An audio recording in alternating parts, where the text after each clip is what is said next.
Okay, so now you guys know that John Adams was trying to assert his power with the Alien and Sedition Acts, and it's angering people on the opposite side who tend to be Democratic Republicans. But really, if you think about it, John Adams now just undid a lot of the freedoms that people were given at the birth of this new nation. So John Adams is criticized for being overly pompous. He's becoming more tyrannical. He is reminiscent of a king. So there are going to be people who fight back against the Alien and Sedition Acts. And some of those people are Thomas Jefferson and James Madison. Now you can remember this is going to be super awkward because Thomas Jefferson is John Adams' vice president. So now Jefferson is doing something directly in opposition to Adams. And we talked about how they didn't get along and they were from two different political parties. But Thomas Jefferson is actually going to draft uh, legislation that we're going to talk about in a second in Virginia and Kentucky that directly go against everything Adams is trying to fight for. And then you see here Madison is working with Jefferson. Madison and Jefferson were on two different sides of the Constitution argument. Remember, Madison writes the Constitution, and he was a Federalist when the Constitution was being ratified. Jefferson was an anti-Federalist. James Madison actually switches sides because all of a sudden he's becoming fearful of how powerful John Adams is and how he's using the power of the national government. So James Madison actually becomes a Democratic Republican.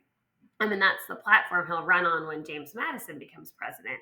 But they're angry about these acts. They're saying John Adams is abusing his power, and they are going to try to do something about it. So what they pass are two laws, one in Virginia and one in Kentucky, or resolutions. Resolutions are basically like statements that have the power of law. So the Virginia and Kentucky resolutions are passed, and they are acts that declare the laws that are being passed by the national government infractions upon people's rights. What that really means is they're saying that the national government is overstepping its power and what it is doing is unconstitutional. And they come up with this idea called nullification.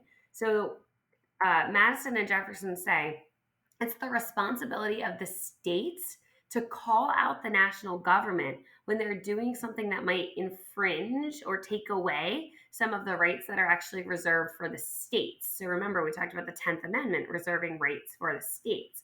So they're saying, Jefferson and Madison are saying that you can nullify or make void or like call out and cancel a law by the national government that is infringing upon the rights of the states or the people.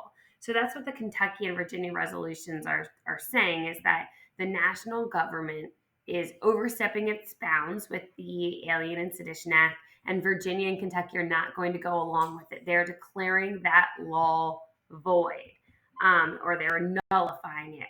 This anger that really is, being drummed up right now in different states against John Adams, it's going to lead Thomas Jefferson to win the election of 1800. So John Adams is only going to be a one-term president, predominantly because of these acts that he is passing. But I just want to mention something about nullification. This idea that states can say what the national government is doing is unconstitutional. That leads to a movement called states' rights, based in the 10th Amendment, that states have rights that should not be taken away by the national government.